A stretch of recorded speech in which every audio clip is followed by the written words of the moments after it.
मित्रों नमस्कार। सूचना की दुनिया पर आपका स्वागत है। मैं हूं डॉक्टर सुभाष चंद्र सिंह। मित्रों, इस समय बुलडोजर बहुत चर्चा में है।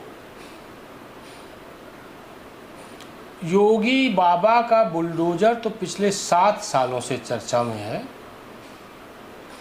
और 5,000 करोड़ से अधिक संपत्तियों को बुलडोज कर दिया गया जो अवैध थीं। बाकायदा कोर्ट में से परमिशन लेकर, परमिशन इन द सेंस कि मुकदमा हुआ, अवैध संपत्तियां पाई गईं, उसके बाद उनको ढहा दिया गया और कोई नहीं छूटा। और 7 ऐसे राज्य हैं पूरे देश में जिन्होंने बाबा के बुलडोजर की नकल की एक प्रकार से, यानी उसका अनुगमन किया और उन्होंने बाबा के बुलडोजर की धमक को एहसास किया और अपने अपने प्रदेशों में बुलडोजर को चलाकर अवैध संपत्तियों को ढहा दिया। उसमें मध्य प्रदेश सबसे आगे है। जब शिवराज सिंह चौहान थे तब बुलडोजर चला और जब से मोहन यादव आए हैं तो उन्होंने लगता है कि बाबा से कंपटीशन कर दिया बुलडोजर चलाने में और एक एक संपत्तियों को मोहन यादव मध्य प्रदेश में चिन्हित करके बुलडोजर बाबा वहाँ पर चल रहे हैं। लेकिन एक बुलडोजर की धमक पश्चिम बंगाल से भी सुनाई दी। पश्चिम बंगाल यानी जहाँ की मुख्यमंत्री ममता बनर्जी हैं। लेकिन उनका बुलडोजर चला तो हिंदुओं पर चला और हिंदुओं में भी कमज़ोर लोगों पर चला। तो आज मैं ये बाबा के बुलडोजर और दीदी के बुलडोजर पर आपसे विस्तार से चर्चा करता हूँ। योगी आदित्यनाथ मार्च 2017 में पहली बार मुख्यमंत्री बने। तब वो सांसद थे, सांसदी से इस्तीफा दिया, विधान परिषद के सदस्य बने और उनकी मुख्यमंत्री की यात्रा चल निकली। फ्रॉम वेरी फर्स्ट डे यानी पहली कैबिनेट में उन्होंने फैसला किया कि जो भी प्रदेश में अवैध संपत्तियां हैं, चाहे वो गुंडों की हों, चाहे ठेकेदारों की हों, चाहे माफिया की हों, चाहे रियल इस्टेट की हों, सबको जिनको अवैध पाया जाएगा उनको बुलडोज कर दिया जाएगा। वो किसी भी पार्टी का हो, किसी भी समाज का हो, किसी भी समुदाय का हो और बड़ा बदमाश है, संगठित अपराधी है, संगठित माफिया है, तो फिर तो उस पर बाबा के बुलडोजर की ऐसी धमक सुनाई दी कि प्रदेश छोड़कर के भाग गए या स्वयं बुलडोज हो गए, मिट्टी में मिल गए या जिनका राम नाम सत्य हो गया। 17 मार्च से लेकर के अभी तक 205 बदमाश मारे गए हैं और उनकी 5,000 करोड़ से अधिक संपत्तियों को ध्वस्त कर दिया गया है। यही नहीं, जहां जहां सरकारी जमीन पर अवैध संपत्ति पाई गई उसको बुलडोज किया गया। अभी हाल की चर्चा मैं कर दूं बरेली की। एक बदमाश जिसने 40 बीघा ज़मीन पर कब्जा करने के लिए जो वो गया हुआ था, वहाँ फायरिंग ज़बरदस्त हुई। वो कब्जा नहीं कर पाया, पुलिस पहुंच गई, दोनों पक्षों में गोली चली और वो भाग गया। उसके बाद जिस होटल में बैठ करके यह योजना बनाई गई थी बरेली में, पता किया गया कि वह उसी बदमाश का है और अवैध है। संबंधित अथॉरिटी ने नापजोक की और अवैध पाया गया, उसको नोटिस दिया, नोटिस का जवाब नहीं दिया तो उसने पूरे होटल को बुलडोज कर दिया, नहीं ढहा दिया, बिल्कुल जमींदोज कर दिया। और इंदिरा नगर, लखनऊ के इंदिरा नगर का मामला आपको मालूम ही है, मैंने एक एपिसोड भी बनाया था।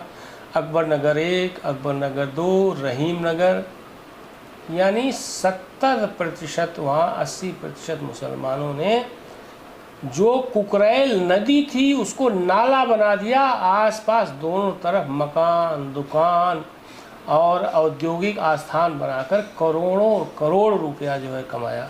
उसमें हिंदू भी थे 20-25%। कई साल से मुकदमा चल रहा था।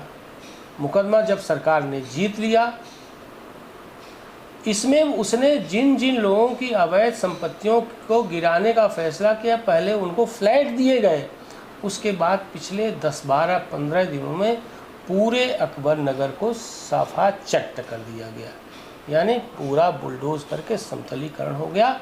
अब वहाँ पर जो है बहुत बढ़िया रिवर फ्रंट बनाए जाने की योजना है, जैसे साबरमती पर साबरमती रिवर फ्रंट बनाया गया अहमदाबाद में, या लखनऊ में हालांकि गोमतीनगर रिवर फ्रंट बहुत अच्छा नहीं है, फिर भी काफ़ी कुछ ठीक है। एकदम उत्तम कोट का रिवर फ्रंट बनाया जाएगा और पर्यटन स्थल विकसित किया जाएगा। तो योगी बाबा केवल जो है बुलडोजर से अतिक्रमण ही नहीं हटा रहे हैं, बल्कि सरकारी ज़मीन का सर्वाधिक बढ़िया उपयोग कर रहे हैं। जैसे अतीक अहमद की चर्चा कर दें, अतीक अहमद ने प्रयागराज में जिस ज़मीन पर कब्जा किया था, उसको जो अवैध थी उस पर बुलडोजर चला कर उस पर जो भी अवैध निर्माण किया गया था हटा कर के वहाँ पर 76 फ्लैट बनाए प्रधानमंत्री आवास योजना के तहत, और गरीबों को उसमें उनको आवंटित कर दिया। उन गरीबों में मुसलमान भी हैं।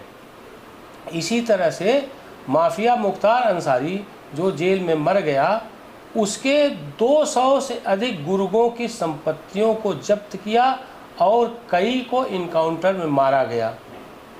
और आज स्थिति है, मुख्तार जो है जब जेल में बंद हुआ तो उसके परिवार वालों ने विशेष रूप से अफजाल अंसारी ने उसको जो है एक प्रकार से जो है सहानुभूति बटोरने का जो है माध्यम बना लिया। अखिलेश यादव भी उसकी मातमपुरसी में गए थे, धर्मेंद्र यादव जो आजमगढ़ से जीते वो भी मातमपुरसी में गए थे। बहरहाल बाबा का बुलडोजर रुका नहीं। अब अभी फिर से जीत गया है अफजाल अंसारी, वो सांसद बन गया है, लेकिन उसकी सांसदी संभवतः न रहे। इस पर मैं अलग से लाइव करूँगा। जब तक ये एपिसोड बनेगा आप देखेंगे 5:30 बजे, तब तक जो है वो भी लाइव हो चुका होगा। तो मुख्तार हो गए, अतीक अहमद हो गए। अभी जो है जो बरेली में जिसका बुलडोज किया उसका नाम है राजीव राणा, संगठित अपराधी वो भी है और ज़मीनों पर अवैध कब्जा करता रहता है। तो बरेली हो गया, अकबर नगर हो गया, इसके बाद जो है मुख्तार अंसारी को हो गया, अतीक अहमद को हो गया। अखिलेश के सैफई में भी बाबा का बुलडोजर गरजा। अखिलेश यादव माने पूर्व मुख्यमंत्री और वर्तमान में कन्नौज से सांसद, इस बार जो है ठीक ठाक सीटें लेकर के जो है लोकसभा में पहुँचे हैं। करीब 37 सीटें हैं और 6 सीटें जो है उनकी है। 37 सीटें के 6 सीटें कांग्रेस की, कुल 44 सीटें विपक्ष को मिली हैं। एक जो है उसको मिली है चंद्रशेखर को, उसको भी इंडी गठबंधन का हिस्सा ही मान लीजिए। अगर भाजपा का विरोधी है तो इसका मतलब इंडी गठबंधन का साथी है। अखिलेश यादव के गांव में 40 बीघे ज़मीन पर अवैध कब्जा हो गया था, और वो भी ज़मीन किसकी? वन विभाग की। वन विभाग ने शिकायत की और जिन लोगों ने कब्जा किया था उनको नोटिस भी दिया, लेकिन किसी नहीं हटाया। उसके बाद एसडीएम और तहसीलदार जा करके उस अवैध कब्जों को उन्होंने हटवा दिया। पेपर लीक के मामले में बाबा किसी को माफ़ नहीं करने वाले हैं। उन्होंने एक कानून बनाया है कि 10 आजीवन कारावास होगा जो मुख्य सरगना होगा पेपर लीक का, 2 साल से लेकर आजीवन कारावास और 1 करोड़ रुपए जुर्माना। और उसमें ये भी प्रावधान किया है कि जो सरगना होगा, जो मुख्य दोषी होगा, उसकी अवैध संपत्तियों पर बुलडोजर भी चलेगा। मैंने पहले बताया था ना, 7 राज्यों ने जो है इसकी नकल की, जिसमें मध्य प्रदेश सबसे आगे, जहां बुलडोजर जो है बिल्कुल चरम पर जो है वो चल रहा है। अब हम ममता बनर्जी पर आते हैं।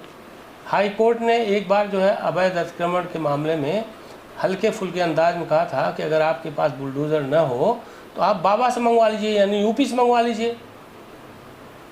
हालांकि उसकी बड़ी आलोचना हुई थी, लेकिन इधर जब ममता बनर्जी पर दबाव बनने लगा, वहाँ पर मुस्लिमों ने बहुत संपत्तियों को कब्जा कर लिया है। मालदा है, बुरहानपुर है, जो बांग्लादेश से सटे जो जितने ज़िले हैं जो मुस्लिम बहुल है, उस पर ज़बरदस्त अवैध कब्जा हो चुका है सरकारी ज़मीनों पर। तो ममता के ऊपर जब दबाव पड़ा तो उन्होंने जो है बुलडोजर की कार्रवाई शुरू की। लेकिन दुर्भाग्य देखिए हिंदू बहुल इलाकों में सड़कों पर बुलडोजर चला, किस पर? रेहड़ी वालों पर, पटरी वालों पर, मोमोज बेचने वालों पर, यानी जो कमज़ोर वर्ग के हैं, जिनकी रोजी रोटी सड़क ही थी, उन पर बुलडोजर चला। और यही नहीं, भारतीय जनता पार्टी के दशकों पुराने कार्यालय पर भी बुलडोजर चला दिया गया, यह कहकर कि यह अवैध अतिक्रमण है। और भारतीय जनता पार्टी को लोगों ने विरोध किया तो उनको हिरासत में ले लिया। शुभेंदु अधिकारी जो भारतीय जनता पार्टी के नेता है, जो विपक्ष के नेता है विधानसभा में, उन्होंने भी जो है इसकी कटु आलोचना की और उन्होंने कहा कि बुलडोजर की कार्रवाई केवल हिंदुओं पर हो रही है, जो उचित नहीं है। जो मुस्लिम बहुल इलाके हैं वहाँ पर बुलडोजर बिल्कुल नहीं चला। और जो कलकत्ता के जो है दिल कहे जाने वाले धर्मतल्ला और न्यू मार्केट और ओबराय होटल के आसपास जितने हिंदू जितना जो है सड़क पर रेहड़ी पटरी लगा करके अपनी रोजी रोटी कमाते थे, उनको भी जो है वहाँ से भगा दिया गया, सारी दुकानों को बुलडोज कर दिया गया। तो ये बाबा के बुलडोज़र और दीदी के बुलडोज़र में ये अंतर है। अगर दीदी का बुलडोज़र चलेगा तो हिंदुओं पर, और बाबा का बुलडोज़र चलेगा तो उन सभी अतिक्रमणकारियों पर, सभी अपराधियों पर जो किसी भी समुदाय को हों। तो दीदी बाबा के बुलडोज़र का सामना नहीं कर पाएंगी, उसका मुकाबला नहीं कर पाएंगी, बल्कि यूँ कहें कि बाबा के बुलडोज़र की बराबरी जो है वो ममता दीदी नहीं कर पाएंगी। फिलहाल इस एपिसोड में इतना ही। आप सभी लोगों से अनुरोध है कि जो लोग भी सूचना की दुनिया को देख रहे हैं और जिन्होंने सब्सक्राइब नहीं किया है वो लाइक करें, सब्सक्राइब करें, बेल आइकन दबाएं, कमेंट करें और शेयर करना न भूलें। आप सभी लोगों का बहुत बहुत आभार। आप इस YouTube चैनल को लाइक करिए, सब्सक्राइब करिए, कमेंट करिए और शेयर ज़रूर करिए।